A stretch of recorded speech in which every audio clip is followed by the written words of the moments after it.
Bonjour, bonjour, j'espère que vous allez bien. Je vous retrouve aujourd'hui pour trois recettes économiques, rapides, que j'aime beaucoup faire. Je vais commencer par le velouté de concombre. Alors c'est vrai que c'est une soupe qui est pas très connue, mais moi franchement je trouve que c'est la période du concombre. On en a dans le jardin. D'ailleurs on m'en a offert deux ce week-end. Du coup je fais un velouté de concombre. Je mets de l'eau dans une marmite avec un bouillon de poule et je prends 5 pommes de terre de taille moyenne et je vais mettre un concombre et demi dans ma soupe. Donc je mets 3 petits oignons et quelques gousses d'ail. Au niveau de l'assaisonnement, ça sera tout simplement du sel, du poivre et puis voilà, rien de plus, du persil en fin de cuisson. Une fois que j'ai mis mes pommes de terre à cuire avec l'oignon et l'ail, je vais tout simplement laisser bouillir et laisser cuire un petit peu mes pommes de terre, puisque le concombre, franchement, en cuisson, il lui faudra quelques minutes pour qu'il soit cuit. Donc une fois que mes pommes de terre commencent un peu à cuire, je vais rajouter mon concombre et demi. Je vais laisser cuire comme ça pendant un petit quart d'heure. Une fois que mes pommes de terre sont cuites et que le concombre est cuit, je vais éteindre et je vais commencer à mixer ma soupe. En parallèle, j'ai cuit des pommes de terre à la vapeur. Donc c'est 4 pommes de terre pour faire une salade de pommes de terre ou autre chose. Mais en tout cas, quoi qu'il en soit, dans la semaine, il est très fréquent que je cuise des pommes de terre à la vapeur et puis également des œufs durs. Comme ça, si je veux faire une crudité dans la semaine, j'ai juste à couper quelques morceaux de tomates, mes œufs durs, ma pomme de terre, un peu de ci, un peu de là, et le tour est joué. Donc je trouve que c'est plutôt sympa de pouvoir anticiper sur les repas à venir de la semaine. Donc c'était une petite parenthèse, je reviens à ma soupe. Je vais faire des petites chips de charcuterie. Alors il me reste du chorizo et puis du bacon. Donc je vais tout simplement mettre ça sur du papier sulfurisé et puis je vais passer quelques minutes à four très chaud. J'ai mis mon four à 200 degrés. Et puis voilà, dès que ça va commencer à prendre un peu de couleur, je vais tout simplement les retirer et je les disposerai ensuite dans ma soupe pour donner un petit peu de croquant. Je passe au mixage de ma soupe. Donc j'ai rajouté mon persil finement haché et puis je retire du bouillon parce qu'une fois que ma soupe sera passée, je ne pourrai plus en retirer. Et nous, on aime un velouté quand même très épais. Donc voilà, je mixe bien pour jusqu'à ce qu'il n'y ait plus du tout de morceaux. Parfois le pépin du concombre, il est un peu coriace, donc je mixe bien de manière à plus avoir du tout de pépins. Il faut que la soupe elle soit vraiment que le velouté, il est vraiment plus aucun morceau. Pour ceux qui craignent un petit peu le concombre, on peut retirer les graines. Je vais rajouter une demi-brique de crème liquide. Et puis voilà, mon velouté est prêt. Il restera plus qu'à chacun à ajuster l'assaisonnement dans l'assiette parce que j'ai tendance à être un peu light sur le poivre et le sel. Donc voilà. Il suffit ensuite de faire griller quelques tartines au grille-pain, de les disposer dans l'assiette, de mettre un peu de gruyère si on le souhaite, et puis voilà, de mettre le velouté sur les tartines. Je dispose après mes petites chips de charcuterie. Et puis voilà, une belle assiette que je vous laisse découvrir.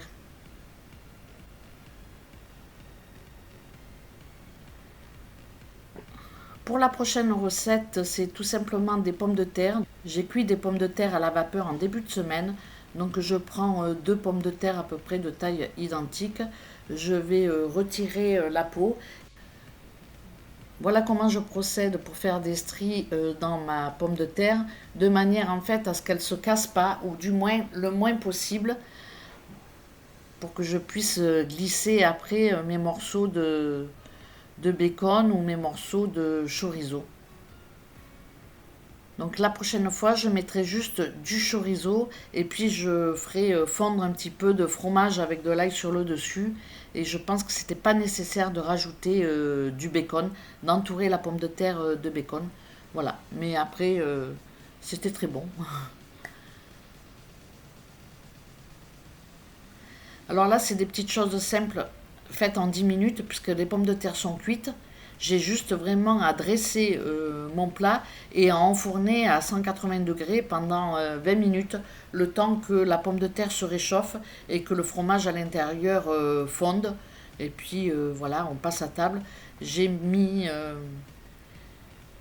servi ma pomme de terre avec une petite salade. Et franchement, pareil, pour un repas du soir, c'est rapide à faire, efficace, économique.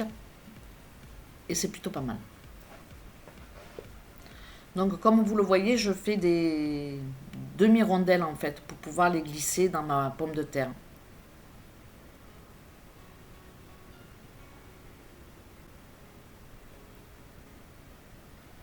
Si on a des fines tranches de fromage en burger par exemple, ça se prête bien pour ce type de recette. Moi j'en achète jamais, donc voilà. Mais il va falloir que j'y pense à en prendre parce que j'adore faire la pomme de terre comme ça. Et le soir, franchement, avec une petite salade, à chaque fois, on se régale. Voilà. Donc, à ce stade, par exemple, j'aurais très bien pu juste mettre de la mozzarella sur le dessus et puis laisser chauffer et couler le fromage sur la pomme de terre. Ça aurait été pas mal. On peut mettre d'autres fromages. Là, j'ai mis, comme vous le voyez, du bacon tout autour de la pomme de terre. Et puis ensuite, j'ai enfourné à 180 degrés pendant un quart d'heure, 20 minutes. Voilà notre petite assiette avec une petite salade de tomates et un peu de salade verte. Pour la recette d'après, alors je ne me suis pas cassé la tête. J'avais cuit, comme je vous l'ai dit, des côtelettes de porc. J'en avais cuit 4. On n'en a mangé que 2. Et du coup, j'ai coupé en petits bouts mes côtelettes qui étaient cuites. J'ai enlevé l'os, bien évidemment. J'ai mis un oignon dans mon hachoir, de l'ail, du persil du jardin. Et puis j'ai mixé le tout. Donc là, il y a 2 côtelettes de porc, un bel oignon et puis 2-3 gousses d'ail. J'avais acheté, si vous suivez mes retours de course, vous l'avez vu, de la pâte feuilletée. J'utilise tout le temps la pâte feuilletée. Et franchement, j'ai fait ça en 10 minutes. Parce que les côtes de porc, je les avais déjà préparées. J'avais déjà fait ma farce. Donc du coup, un soir comme ça, on avait bricolé avec Thiago. On bricole quand même pas mal. Et le soir à l'arrache, comme ça, après on peut faire une présentation plus jolie hein, et passer un peu plus de temps. Mais j'ai fait ça à l'arrache en 10 minutes. Et franchement, avec une petite crudité, on s'est régalé. Et c'est 3 fois rien à faire. Donc franchement, avec les restes de viande, n'hésitez pas à les hacher, à passer au hachoir vos restes de viande avec un oignon, avec de l'ail, un peu de persil. Il me reste plus qu'à mettre du jaune d'œuf pour la dorure de mon friand à la viande en fait. Je préchauffe mon four à 180 degrés et puis je laisse cuire pendant une vingtaine de minutes. J'ai mis sur le dessus quelques graines de sésame. Vous pouvez mettre d'autres graines si vous le souhaitez. Et puis voilà, je vous laisse avec notre assiette finale. Pour un repas du soir, franchement, c'est pareil.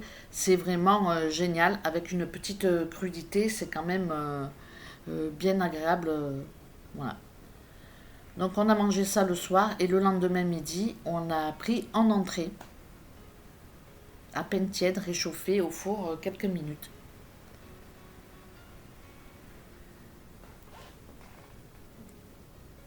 Pour la dernière recette, il me restait au réfrigérateur la moitié d'un butternut. Donc du coup, j'ai décidé de le faire en gratin. C'est assez rapide à faire. Comme vous le savez, j'ai cuit des pommes de terre à la vapeur. Il m'en reste. Donc ça fait l'occasion aussi de passer encore 1 ou 2 pommes de terre dans mon gratin. Donc du coup, j'ai que le butternut à cuire. Je vais le couper en tout petits morceaux. Je vais le faire revenir dans du beurre et de l'huile d'olive. Une fois qu'il commence à revenir, je vais rajouter de l'ail. Alors je mets quand même pas mal d'ail. Mais bon, vous pouvez en mettre moins, vous pouvez en mettre plus. Après, ça c'est au goût de chacun. Au niveau de l'assaisonnement, j'ai mis du cumin, du thym, du laurier, du sel et du poivre. Voilà, rien de plus. Une fois que j'ai rajouté mon ail, je vais mettre de l'eau à niveau à peu près. Et puis je vais laisser cuire mon butternut comme ça à couvert. Je rajoute ma pomme de terre que j'ai épluchée, qui était déjà cuite. Je la coupe en tout petits morceaux et puis voilà, je la rajoute tout simplement dans mon butternut. Il va me rester plus qu'à finir la petite recette, rajouter la crème et les œufs et puis après mettre au four. Donc je rajoute la crème.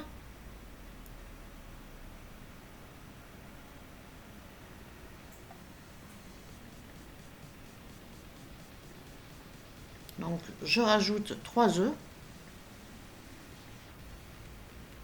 Je préchauffe mon four à 180 degrés.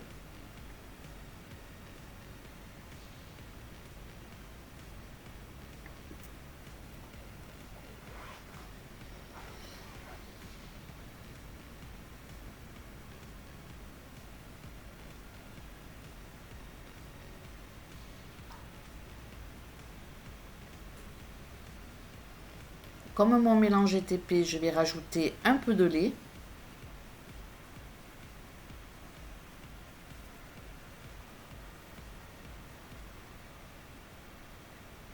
Il me reste plus qu'à verser ma préparation dans un plat à gratin.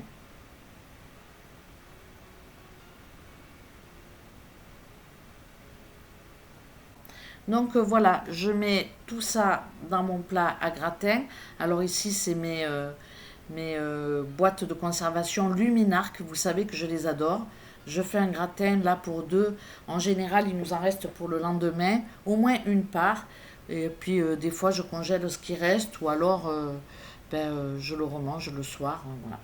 Je rajoute un peu de mon fromage que je veux écouler parce que je ne veux pas le jeter tout simplement, hein. Donc ça, c'est pas vraiment senti hein, dans le gratin. De temps en temps, on tombe sur un petit morceau qui est fondant, mais voilà quoi. Ça apporte un petit plus, hein. Je vais mettre du gruyère sur le dessus. Alors j'ai mis de la mozzarella. Ici, j'achète souvent la mozzarella râpée. Et là, en l'occurrence, j'en avais dans le réfrigérateur, un sachet d'ouvert. Donc du coup, j'ai mis le reste de mon sachet de mozzarella. J'enfourne à 180 degrés pendant une vingtaine de minutes à peu près. Dès que le dessus commence à être doré, j'éteins mon four. Donc voilà, je vous laisse avec mon assiette finale. J'espère que ces propositions de repas plutôt économiques et assez rapides à faire vous auront plu. Je vous laisse, je vous remercie d'avoir regardé cette vidéo et puis je vous dis à très bientôt pour de prochaines recettes. Ciao ciao!